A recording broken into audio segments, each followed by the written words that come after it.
Hello guys, today we will study about the neuron. So हमने देखा कि साइटोन क्या होता है। जो साइटोन होता है हमारा सेंट्रल न्यूक्लियस होता है, सेंट्रल न्यूक्लियस।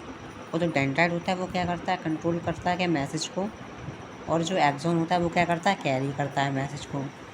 और जो हमारी सेल बॉडी होती है वो क्या करती है, ये न्यूक्लियस के सराउंड में पाई जाती है। न्यूक्लियस क्या होता है सेल में, मतलब न्यूरॉन में, ये हमारा एक सेंटर से पाया जाता है कुछ इस प्रकार से, उसे हम न्यूक्लियस कहते हैं। और जो माइलिन शीथ होती है ये हमारे नोड ऑफ रणवीर को सराउंड करती है। और नोड ऑफ रणवीर क्या होता है, ये हमारा माइलिन शीथ के पास पाया जाता है।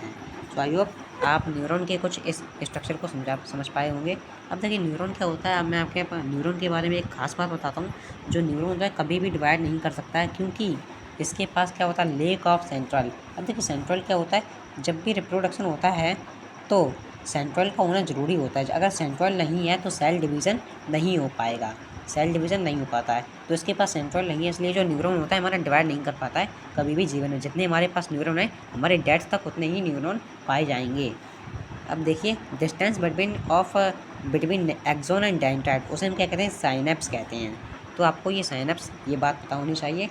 अब देखिए मैं आपको प्लांट टिश्यू के बारे में बताने के बारे में कुछ भूल गया, तो जो मैं इस लेक्चर में बता रहा हूँ, स्क्लेरेन्काइमा क्या होता है। जो इसकी जो सेल वॉल बनी होती है वो लिग्निन की बनी होती है। लिग्निन क्या हमारा एक डेपोजिशन है प्रोटीन का, जो इसकी सेल वॉल बनी होती है। अब देखिए पैरेन्काइमा और कोलेन्काइमा लिविंग होते हैं, पर जो हमारा स्क्लेरेन्काइमा होता है वो डेड होता है। सो आई होप आप समझ गए होंगे। यही हमारा ये टिश्यू का चैप्टर का एंड होता है। So thank you.